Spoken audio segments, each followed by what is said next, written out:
Hi, it's Caleb with Terrytown RV. I'm here at a 2023 Jayco Precept 36C, and we're going to do an orientation today. We'll head over to the off-door side and get started there. So this first compartment here is just going to be a little bit of small storage. You can see there is a light over here. All your lights in the compartments are equipped with a motion sensor, and the switch on top is a two-way switch. So if you flip it one way, that's going to just have it on all the time, and you'll flip it the other. When you flip it the other way, that's going to activate the motion sensor. This next compartment has your generator. So pop the cover off here, and you can get a look inside. So you can start and stop your generator from out here if you want to. Generally, you'll probably do that from inside, but if you do it from out here, you'll hold down your stop prime button on the left. That red light is going to kick on, meaning it's primed, and then you'll hold on start.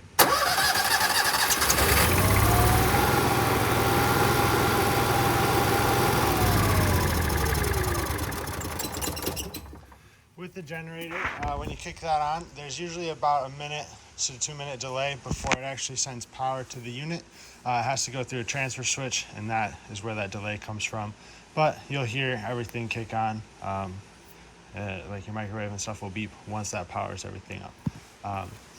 Then right here, this yellow piece is going to be your oil fill as well as your oil dipstick, so you can monitor the level of that. You do have a little bit of access to the underneath if you wanted to do an oil change on here. You'll loosen this petcock here, and that's going to drain out the bottom. Just put an oil pan underneath, and then your oil filter is right here. You can access that from underneath as well, so you can replace that if you want to do an oil change yourself. Otherwise, for the maintenance on this, just take it to a certified Cummins service shop. Pop that cover back on there. It just kind of slides into place. And that's the exhaust for that. We have one side of your pass-through storage here. So this compartment goes all the way through to the other side. That box in the middle there is your starter kit. So there's going to be some sewer hoses, freshwater hoses, toilet treatment and toilet paper, electrical adapters in there as well. And that is a 50 amp to 30 amp adapter in the bag there. More storage here. This one is just a single compartment, does not pass through. Have the furnace exhaust above this compartment. Once again, more storage. Up at the top of this one though, there are two pull handles. Those are going to be for your black and gray tank for your middle bathroom here, which are going to drain out right there. So for that, just pull your black handle first. Once that's emptied out, pull your gray, and that gray dirty sink and shower water will help to rinse the black toilet water out of your hose. And then you have a second set of drains in the back here. Right back here, gray up top, black down there, drains out of this port. Same thing with that, black handle first, then your gray, to let the gray water rinse that out. And then you do have a black tank flush on here as well. That's what this function is. And for that, you'll just hook a hose up to it, turn it on, and it's going to spray into your black tank and help to rinse that out. Just make sure you have your black tank valves open so that it doesn't backfill into your toilet.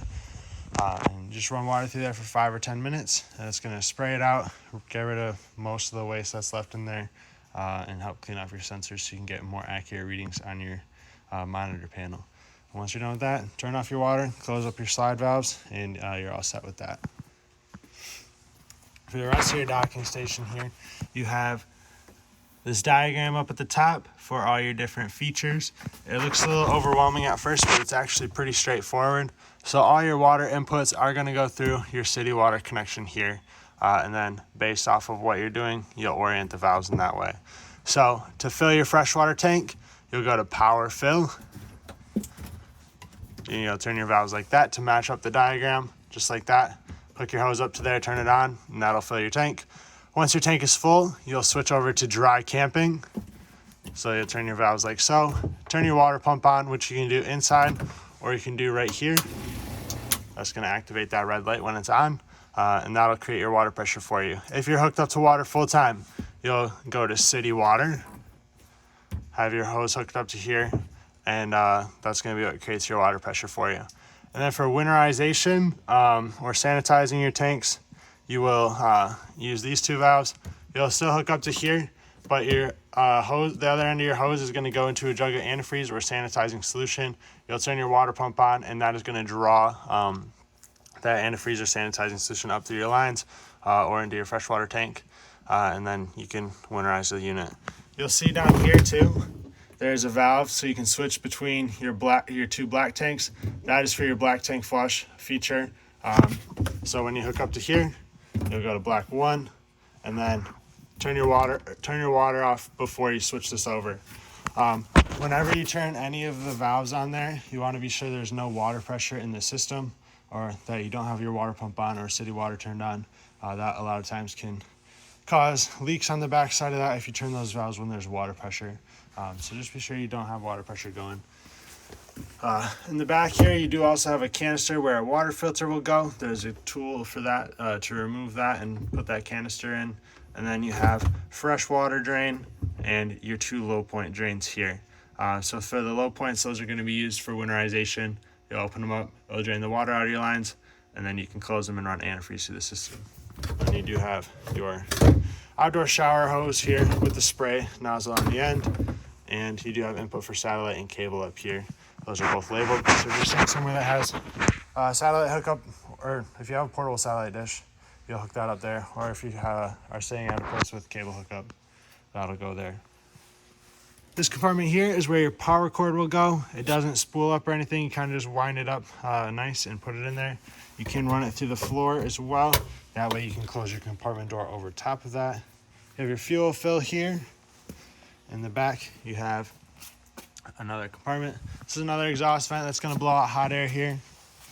You have a ladder to the roof. The roof is fully walkable. We recommend you get up there at least once a year to check out your seals. Look for any cracks or gaps or anything like that, and just use a self-leveling lap sealant to seal those back up. And you do have hitch receiver with 7-way plug on there as well. Come around here, you have your water heater. So at the bottom is your drain. You have this cap here that will tighten over top of that to plug that. And that is a 1 1/16 inch socket that you can use for that to tighten it down. On your docking panel over here, the red valve is going to be your water heater bypass. So that will be how you can open and close your water heater from getting water. But when you have your valves oriented for city water or for running your pump, the valve to this will be open. It'll start to fill with water. Before you turn it on gas or electric, you want to be sure that it's full of water. To do that, pull on your pressure relief valve here. Water will come out. That'll be your signal that it's full. Then you can go inside and turn it on gas or electric. For gas, obviously your propane needs to be on. For electric, you need 110 power. Then when you're all done, I recommend you take your cap off and let the tank drain out. Some people do just let the water sit in there, but I think having water sitting there gets kind of gross. So my personal preference is to drain this after each use. Then over here you have your solar control panel. So that's just the control box for that. We will turn on this light so we can get a better view of that. That's just where all the wiring and stuff goes for that. This next compartment here is going to be your propane, your batteries, and have an LP quick connect here as well. For your batteries, you'll just pick up on that, up on it, slide that out. And that solar panel up on the roof will trickle charge your batteries to keep them from dying. Obviously, if you're using a lot of appliances on here off the batteries, that solar might not be able to keep up all the time, and so eventually it will drain the batteries down, but that solar will keep it, have some source of charge going to that. And then you have the propane here, so gauge to check the fill level of it. This is going to be where you fill the tank at. This is a bleeder valve, and this is just your open and close for the tank. Turn to the left to open it, turn it to the right to close it. And more storage compartments down here, all the way up to the front. Outdoor entertainment area here, so TV, radio, CD player, and your outdoor speakers. And then you do have two awnings out here as well. So there's the single awning that's going to go over your door. And then you have the long awning over the slide out, which does have slide out toppers on it as well. And one more smaller storage compartment up front here. Pop the door open and head inside. Right inside the steps here, you do have a few controls. So this panel here is part of your Firefly system, which is the touchscreen that is your main control center. These panels, you can pick them up or take them off and remove them. They're just battery powered. And you can control your lights here. So porch, main ceiling, awning, accent lighting. You can extend and retract your patio awning. You'll see that come out just like that. You do have to hold the button down to extend it out. So you do want to keep an eye on it as you run it out so you don't overextend it. You'll see a little extra fabric piece hang down, and you also see the bare awning tube.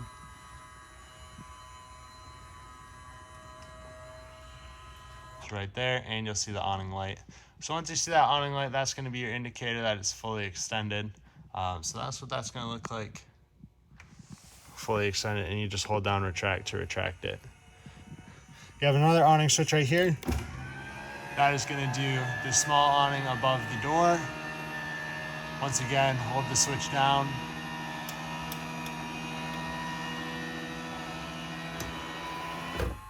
That will stop automatically once it's fully extended, once those arms get straightened out there. And once again, hold it down to retract it.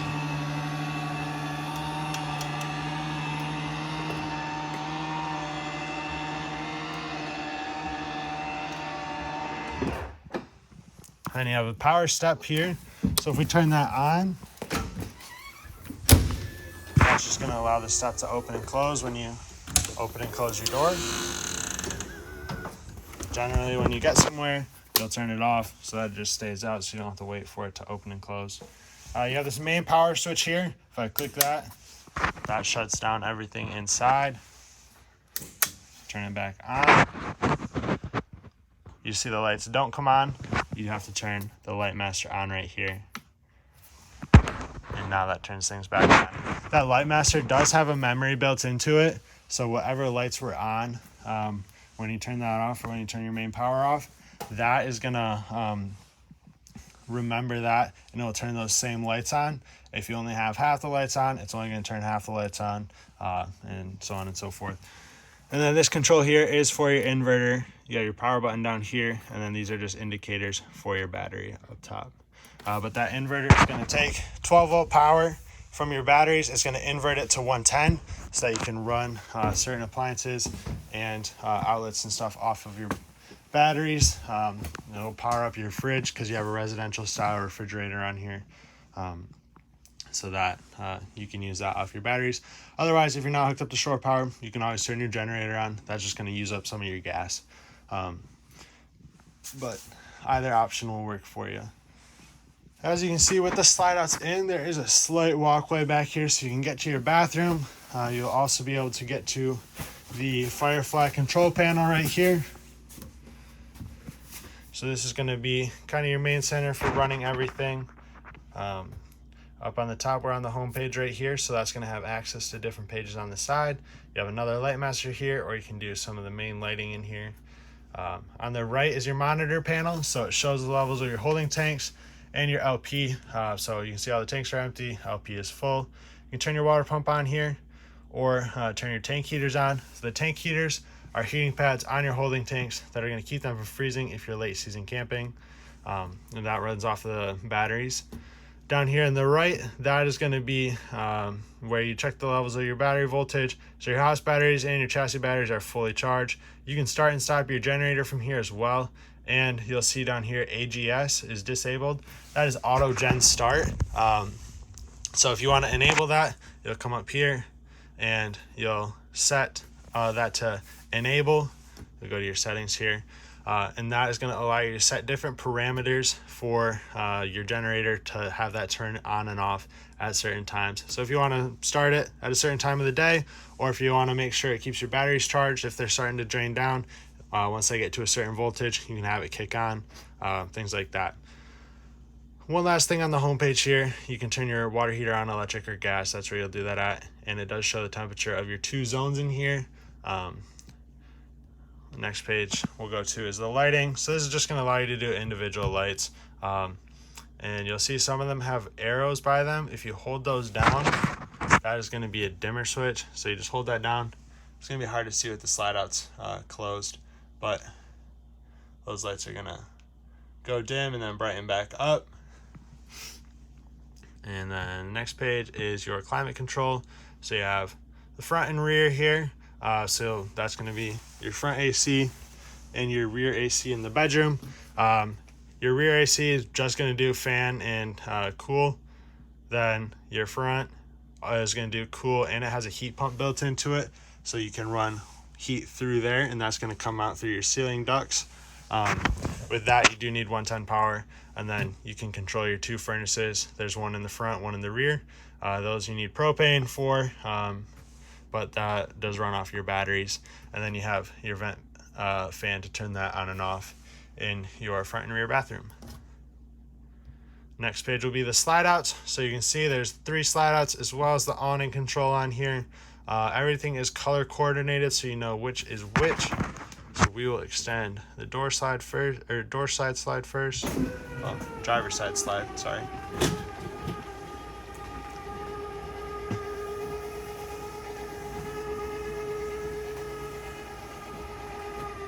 So that's going to stop once it's fully extended. We'll do the bed slide next. Hold down, extend.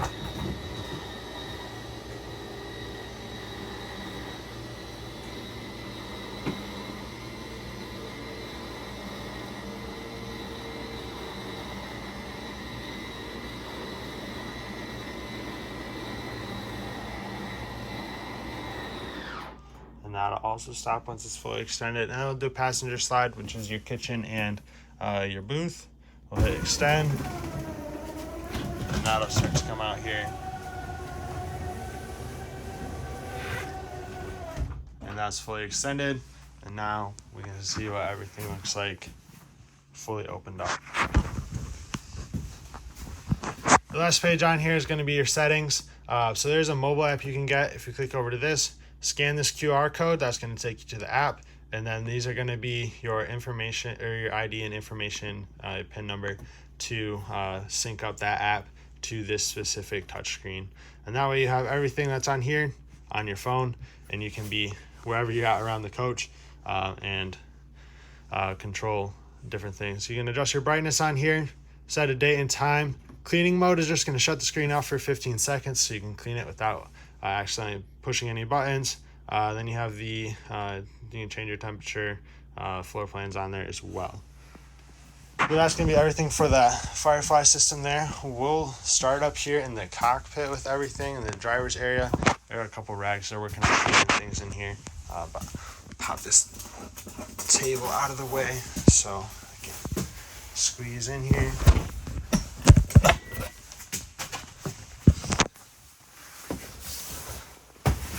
So most of the stuff up here is going to be very similar to what you'd have in a car. We'll start it up here a second.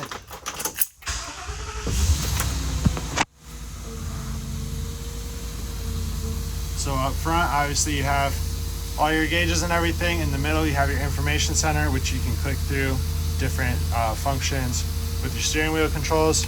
So turn your cruise control on and off and set that. Up front here, you have mirror heat and your fog lights. This is a spot to start and stop your generator. Then you have a battery boost switch here. So that will be for, how you use that. If your chassis batteries are ever dead and you need to start the engine, you'll hold that down, and that's gonna allow you to use the house batteries to start that, to start the engine. And it works in 2 ways. So if your house batteries are dead and your chassis batteries are not, you can hold that down, and you'll use that to start and stop your generator to charge up your chassis or your house batteries. And you have your headlight controls there, as well as brightness for the display up front, controls for your mirror, charging ports there, shade up and down. That is going to be for your front blackout shade. You have have your accent lights on the dash and your light up above. And then you have the equalizer system for leveling. So if you turn that on here, it's going to light up. It's blinking at us that the ignition is on. So for this is going to be your auto level function. Up in the top right corner is that switch for the auto level. So once you get parked at your campsite or wherever you're staying, you'll hit auto level. That's going to run your jacks down. It's going to automatically level the unit out. All you have to do is push the button and let it do its thing. If you're on too much of a slope or incline or decline, sometimes that throws the system off, and you'll have to retract everything. To do that, just hit all retract. That'll reset that. But it's not designed to pick the unit up. It is capable of picking the unit up, but that's not the function of it. So if you're on a spot that has super bad incline and decline, try and put boards or blocks underneath your jacks or underneath your wheels or tires so that you can level yourself out a little bit more. And then you have individual controls over your jacks here to raise those up or down if you need to. You have your hazards and traction control up front there. Radio is here. We'll hit the home button. So you can go through to your different settings. AM, FM here. Sirius XM. Sorry, that's really loud. Sirius XM, if you want to get that set up, you can do Bluetooth audio and pair your phone up to it. Same thing for phone calls. For USB here, if you click to that, it's going to allow you to use this USB port there to send stuff from your phone to the screen. And we'll slide over, activate the rear camera so you can see behind us. That's also going to activate when you go down the road. And if I turn the ignition on here, once you do your turn signals, that'll switch between the two there.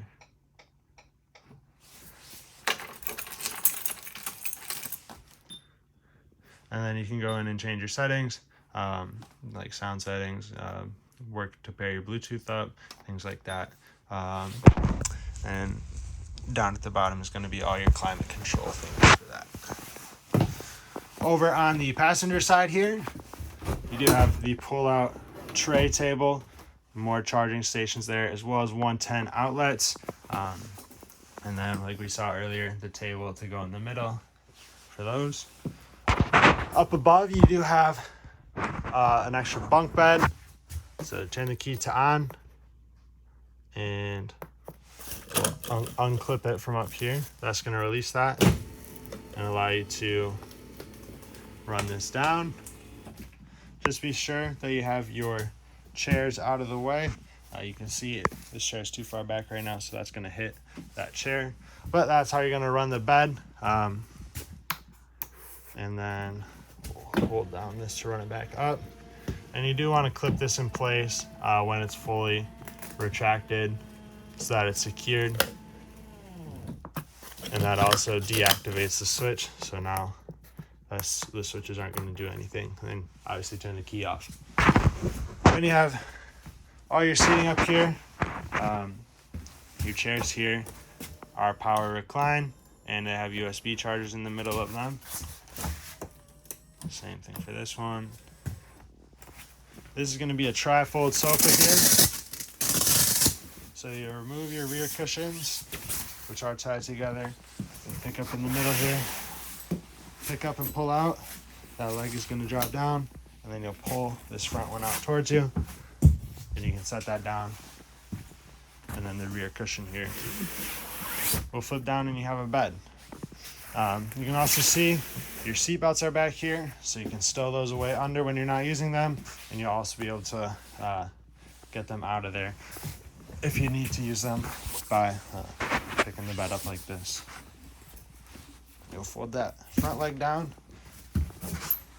That middle leg is going to fold down by itself. It's on the spring, and that'll slide down into place. And you take your rear cushions, and you'll set them back up there. Over here in the corner, you have your fireplace. This is going to work as a little space heater. It runs off of electric. You can set a timer to have it run for a certain amount of time. Change your brightness, and then you can set your heat. So you have no heat right now, which is just going to be the lighting Then you can do low heat, high heat, back to off. And that heat is only going to come out through the middle vent here, so that's the only spot that's going to get warm. The glass does not heat up when that is on. You have the booth here. This is also going to turn into a bed for you. If you pick up on the front of the table, that's going to release it from the wall, and then that's going to swing down. It's on a strut. I can't do it with only one hand. And then right here, this strap is going to lock in place or clip into place here. That's going to hold that down, and then you'll take your cushions and fill in the middle. Otherwise, when you put it back up, pick the front up a little bit, and that's going to hook into place underneath there. Right here is the control for your TV lift. So hold up, that's going to start to bring this up. I do recommend you travel with this in the down position, just so your TV is more secure. And this will stop once it's fully extended up. You do have more USB chargers here on the wall, and 110 outlets there as well. So that's fully extended. Now you have access to your TV, so you can sit and watch that. You have the standard microwave up front here, or in the kitchen here. It's going to work just like a microwave would at your house. You do need the one-time power for this, so whether that's your generator or shore power, you'll need that for this. Fold this back. You have a 3-burner stove. To light it, you'll turn it to the flame icon. Turn your igniter to the right until your burner lights. Same thing for your other 2 burners. Sometimes you'll have to turn the igniter multiple times for that. You can see I just burnt out all the LP that was in the lines there. But for your oven, you'll turn this to the flame icon here. That's going to be for your pilot light. Push and hold this in while you turn your igniter. Once your pilot light is lit, you can set your temperature, and then you have a light switch on the right here. If you flip that up, that does just these control lights. If you flip it down, it does these lights as well as your open light. And be sure you fold your glass cover down for travel. It's got rubber tabs on both sides that are going to secure that in place. Have the residential refrigerator here with the ice dispenser and water dispenser. And in the middle, kind of difficult to see, you have a travel lock. So once this turns red, that means it's locked. And you can't open up the door. As you see, that piece swings to the middle there. Back to the bedroom now. So you have bedroom entertainment here. Big closets on either side of that. And you have a little ladder access there. If you pull on your TV here, you do also have a little hidden storage behind that, and you have access to your connections there. You do have an emergency exit window in the middle here. If you ever have to use this in case of emergency, you'll pull your red tab there, pull that towards you. That's gonna take the screen out, and you'll take your handle here and throw the window open.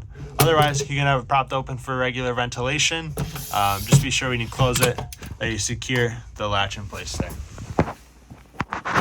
You have the bed in the back. There are wireless charging stations on either side, so you just set your phone on it and it'll start to charge that up. Same thing for that side. Head back to the rear bathroom now. So you have the toilet with the foot pedal flush. Halfway down brings water into the bowl. All the way down will flush that into the tank. And you have sliding doors here for the shower. There's this travel lock in the back here. You want to hear this click into place so that it's fully secured. Otherwise that can pop off there and these doors will start to slide around and they can shatter or break. Up top you have fan controls. So there's a manual crank to open, but you can turn the actual fan on from that switch there.